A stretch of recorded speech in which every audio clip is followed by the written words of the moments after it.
One of the most common criticisms you hear about the Bible is that it's just full of contradictions. But what if that's the completely wrong way to look at it? Today, we're going to dive into a source that argues these aren't contradictions at all, but something far more intentional and, honestly, a lot more interesting. So here's the core question we're really exploring today. When we hit these moments of tension in the text, are we just looking at confusion and error, or are we actually seeing a deliberate and pretty sophisticated design at work? I mean, this is the charge, plain and simple, right? It's a question that has been debated for centuries, and for a lot of people, it's a huge hurdle when they're trying to make sense of the text. But here's where things get really interesting. The source material for this explainer offers a totally different lens. It suggests that what we often see as a contradiction is actually a call to embrace a principle that runs through the entire scripture, the principle of balance. Okay, so this brings us to a key idea that the source calls the principle of alignment. To really get what biblical balance means, we have to define it the right way first. Now, this right here, this definition is absolutely crucial. This isn't about finding some wishy-washy middle ground between two opposite ideas. The source is super clear. Biblical balance is all about aligning yourself with a fixed standard, the character and truth of God. It's not compromise, it's alignment.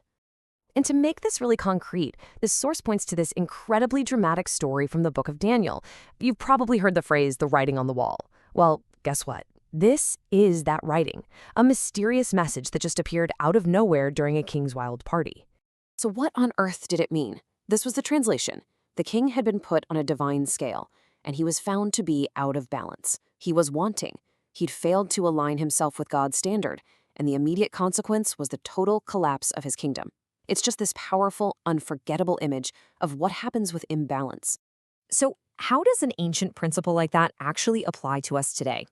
Well, the source argues it's about learning to hold two really important and sometimes seemingly opposite truths together in a kind of healthy tension.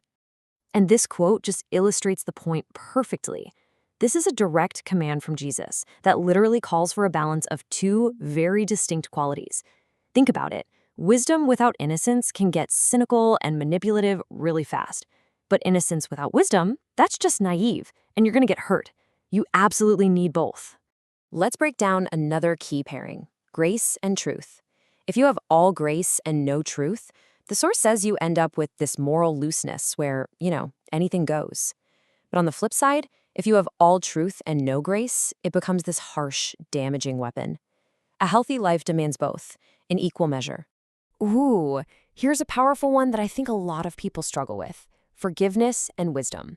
The source argues that you can fully forgive someone, truly release all that bitterness and anger from your heart, while at the same time applying wisdom to protect yourself from being hurt in the exact same way again. It's like forgiveness clears the past, but wisdom protects your future. And of course, there's the classic theological pairing, faith and works. Faith without works, as the book of James famously says, is dead. It's nothing more than an empty belief. But on the other hand, trying to do a bunch of good works without faith, it just lacks true direction and purpose. The two have to exist together, with one fueling the other. And this pattern just keeps going. It's absolutely everywhere once you start looking for it. The source points out dozens of these pairings. You've got justice and mercy, humility and confidence, leadership and servanthood, patience and urgency. The list just goes on and on.